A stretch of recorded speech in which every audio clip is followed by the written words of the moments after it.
नमस्कार मंडळी. शारदीय नवरात्रोत्सव सुरू आहे. सर्वत्र दुर्गा मातेचा जागर सुरू आहे. आज मी आपल्याला आशिया खंडातील सर्वप्रथम महिला रेल्वे चालक श्रीमती सुरेखा यादव यांच्याबद्दल थोडी माहिती सांगणार आहे.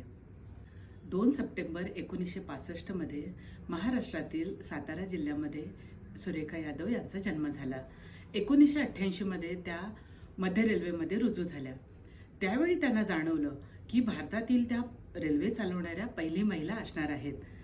तोपर्यंत हे क्षेत्र पूर्णपणे पुरुषांचा बालेकिल्ला होता. प्रथम त्यांनी मालगाडी चालवली, त्यानंतर डेक्कन क्वीन चालवून आशिया खंडातील त्या प्रथम मोटर वुमन बनल्या. त्यांच्याकडून प्रेरणा घेऊन अनेक महिला लोको पायलट झाल्या आहेत.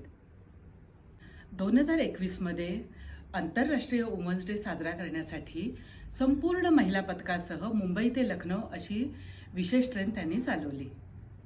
आतापर्यंत त्यांनी उपनगरीय गाड्या, मालगाड्या, डबल इंजिन असलेल्या गाड्या, मेल, एक्सप्रेस आणि सेमी हायस्पीड इंजिन असलेली वंदे भारत एक्सप्रेस चालवणारी पहिली महिला ठरल्या आहेत.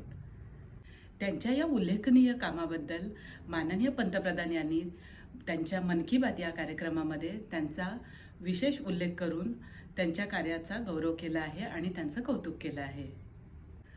36 वर्षाच्या गौरवशाली सेवेनंतर सुरेखा यादव ह्या येत्या 30 सप्टेंबर 2025 रोजी सेवानिवृत्त होणार आहेत.